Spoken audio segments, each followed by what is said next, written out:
Au nom d'Allah, le tout miséricordieux, le très miséricordieux.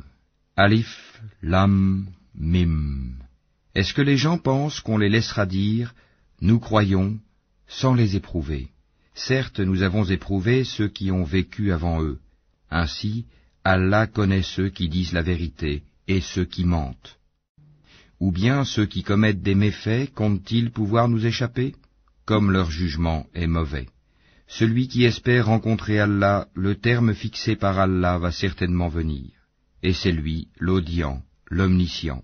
Et quiconque lutte, ne lutte que pour lui-même, car Allah peut se passer de tout l'univers.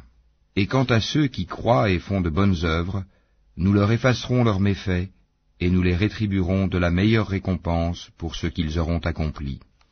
Et nous avons enjoint à l'homme de bien traiter ses pères et mères, et si ceux-ci te forcent à m'associer, ce dont tu n'as aucun savoir, alors ne leur obéis pas.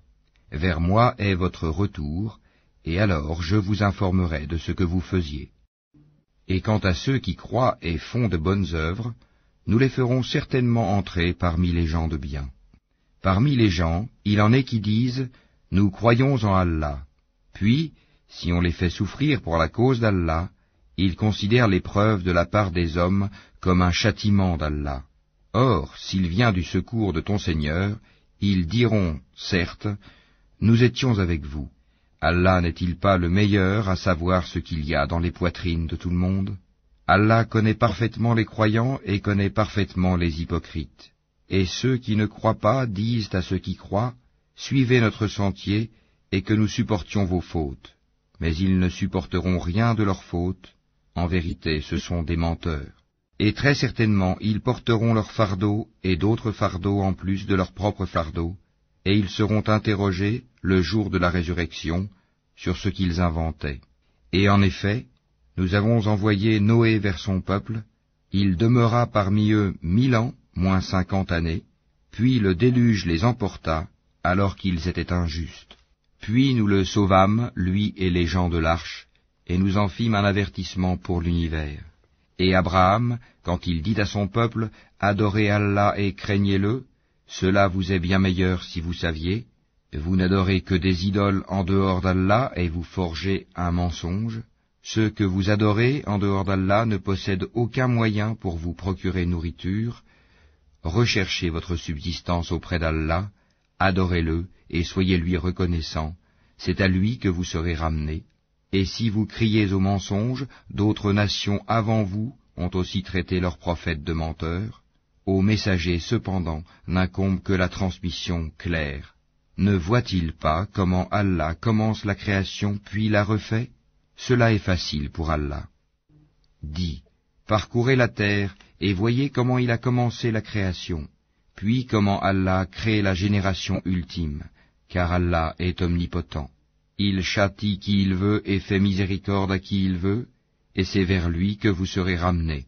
Et vous ne pourrez vous opposer à sa puissance ni sur terre ni au ciel, et il n'y a pas pour vous, en dehors d'Allah, ni allié, ni secoureur. Et ceux qui ne croient pas au verset d'Allah et à sa rencontre, désespèrent de ma miséricorde, et ceux-là auront un châtiment douloureux. Son peuple ne fit d'autre réponse que « Tuez-le ou brûlez-le », mais Allah le sauva du feu, c'est bien là des signes pour des gens qui croient. Et Abraham dit, « En effet, c'est pour cimenter des liens entre vous-mêmes dans la vie présente que vous avez adopté des idoles en dehors d'Allah. Ensuite, le jour de la résurrection, les uns rejetteront les autres et les uns maudiront les autres, tandis que vous aurez le feu pour refuge, et vous n'aurez pas de protecteur. » Lot crut en lui. Il dit, « Moi j'émigre vers mon Seigneur, car c'est lui le Tout-Puissant, le Sage. » Nous lui donnâmes Isaac et Jacob, et plaçâmes dans sa descendance la prophétie et le livre. Nous lui accordâmes sa récompense ici-bas, tandis que dans l'au-delà, il sera parmi les gens de bien. Et Lot, quand il dit à son peuple, « Vraiment vous commettez la turpitude où nul dans l'univers ne vous a précédé, aurez-vous commerce charnel avec des mâles? Pratiquerez-vous le brigandage? Commettrez-vous le blâmable dans votre assemblée ?» Mais son peuple ne fit d'autre réponse que « Fais que le châtiment d'Allah nous vienne si tu es du nombre des véridiques. » Il dit, Seigneur, donne-moi victoire sur ce peuple de corrupteurs. Et quand nos anges apportèrent à Abraham la bonne annonce, ils dirent, Nous allons anéantir les habitants de cette cité, car ses habitants sont injustes. Il dit, Mais Lot s'y trouve. Ils dirent, Nous savons parfaitement qui y habite. Nous le sauverons certainement, lui et sa famille, excepté sa femme qui sera parmi ceux qui périront.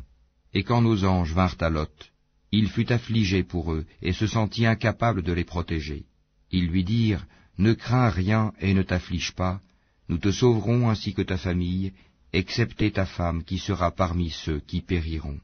Nous ferons tomber du ciel un châtiment sur les habitants de cette cité, pour leur perversité. Et certainement, nous avons laissé des ruines de cette cité un signe d'avertissement évident pour des gens qui comprennent. De même, au Madian, nous envoyâmes leurs frères